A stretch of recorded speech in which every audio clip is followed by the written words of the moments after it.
Presiden Joko Widodo diketahui melakukan percakapan dengan Presiden Rusia Vladimir Putin melalui sambungan telepon pada Kamis 28 April. Dalam perbincangannya, Putin dikabarkan mau menuruti permintaan Jokowi untuk menjelaskan penilaian Rusia terhadap invasinya ke Ukraina. Percakapan itu terjadi sehari setelah Presiden Ukraina Volodymyr Zelensky mengungkap hasil perbincangannya dengan Jokowi. Putin dan Jokowi disebut membahas mengenai berbagai aspek kegiatan G20 dan kepemimpinan Indonesia dalam percakapan itu. Jokowi dan Vladimir Putin juga membahas banyak hal dalam percakapannya, satu di antaranya adalah soal situasi di Ukraina. Presiden Rusia tersebut juga menuruti perintah Jokowi yang meminta pandangan Vladimir Putin soal situasi terkini di Ukraina dalam percakapan telepon. Putin pun akhirnya menjelaskan bahwa pihaknya tidak menganggap apa yang dilakukannya ke Ukraina sebagai invasi.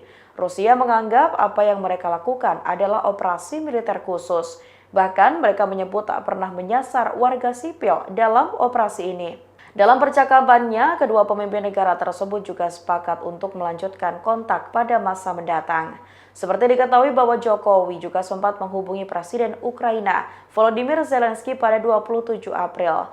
Dalam percakapannya, Ukraina disebut juga diundang Jokowi untuk menghadiri KTT G20.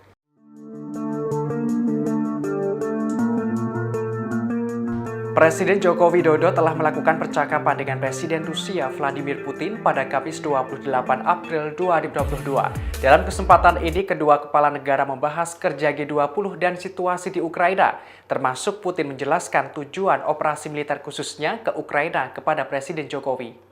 Dikutip dari tribunpekanbaru.com pada Jumat 29 April 2022, diketahui perbincangan melalui telepon itu atas inisiatif pemerintah Indonesia.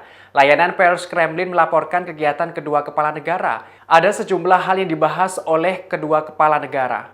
Di antaranya isu kerjasama Rusia-Indonesia dan kepemimpinan Jakarta dalam G20. Kedua negara menyepakati adanya kontak lebih lanjut. Dalam kesempatan ini, Putin juga menjelaskan tujuan operasi militernya ke wilayah Ukraina kepada Presiden Jokowi. Hal itu atas permintaan Presiden Jokowi sendiri. Putin menyebut tujuannya untuk melindungi orang-orang yang telah menjadi sasaran intimidasi dan genosida oleh rezim Kiev selama 8 tahun. Untuk itu menurutnya perlu dilakukan demilitarisasi dan denazifikasi Ukraina. Hal ini untuk mengadili semua penjahat perang yang bertanggung jawab atas kejahatan berdarah terhadap warga sipil di Donbas.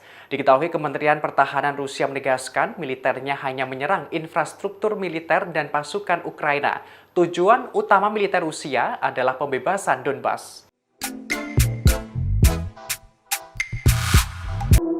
Presiden Jokowi dikabarkan telah berkomunikasi dengan Presiden Rusia Vladimir Putin terkait pertemuan G20. Dalam kesempatan itu, Rusia juga menjelaskan tentang situasi di Ukraina dalam konteks operasi militer khusus yang berlangsung. Komunikasi Jokowi dengan Putin ini membuat banyak pihak bertanya, apakah nantinya Presiden Rusia itu akan menghadiri KTT G20 di Indonesia November ini. Sebelumnya, Presiden Jokowi telah berbicara dengan Presiden Ukraina Volodymyr Zelensky terkait undangan KTT G20. Meski belum memutuskan akan datang, Zelensky tetap berterima kasih kepada Indonesia. Kini giliran Jokowi melakukan pembicaraan melalui sambungan telepon dengan Presiden Rusia Vladimir Putin. Diberitakan kantor berita Rusia, TASS, Presiden Putin pada hari Kamis telah membahas Ukraina dan G20 dengan timpalannya dari Indonesia, Joko Widodo. Rilis pers dari Kremlin itu menyebut Putin menjelaskan visi Rusia tentang situasi operasi militer khusus di Ukraina. Penjelasan ini atas permintaan Presiden Jokowi. Selain itu, Kremlin melaporkan para presiden turut juga membahas terkait kerjasama Rusia-Indonesia dan berbagai aspek kegiatan G20 dalam konteks kepresidenan kelompok tersebut di Jakarta. Layanan pers Kremlin menyebut pembicaraan itu diminta oleh pihak Indonesia. Sementara menurut mereka, para pemimpin menyepakati kontrak lebih lanjut. Duta Besar Rusia di Jakarta, Lyudmila Vorobyeva mengatakan kepada wartawan bulan lalu bahwa Putin bermaksud untuk menghadiri pertemuan G20. Meskipun dia mengakui partisipasinya akan bergantung pada banyak hal, termasuk pandemi COVID-19. Belum pasti akankah Putin dan Zelensky menghadiri KTT G20 di Indonesia. Di samping itu, Amerika Serikat dan sekutunya menolak kehadiran Putin di G20 karena invasinya ke Ukraina.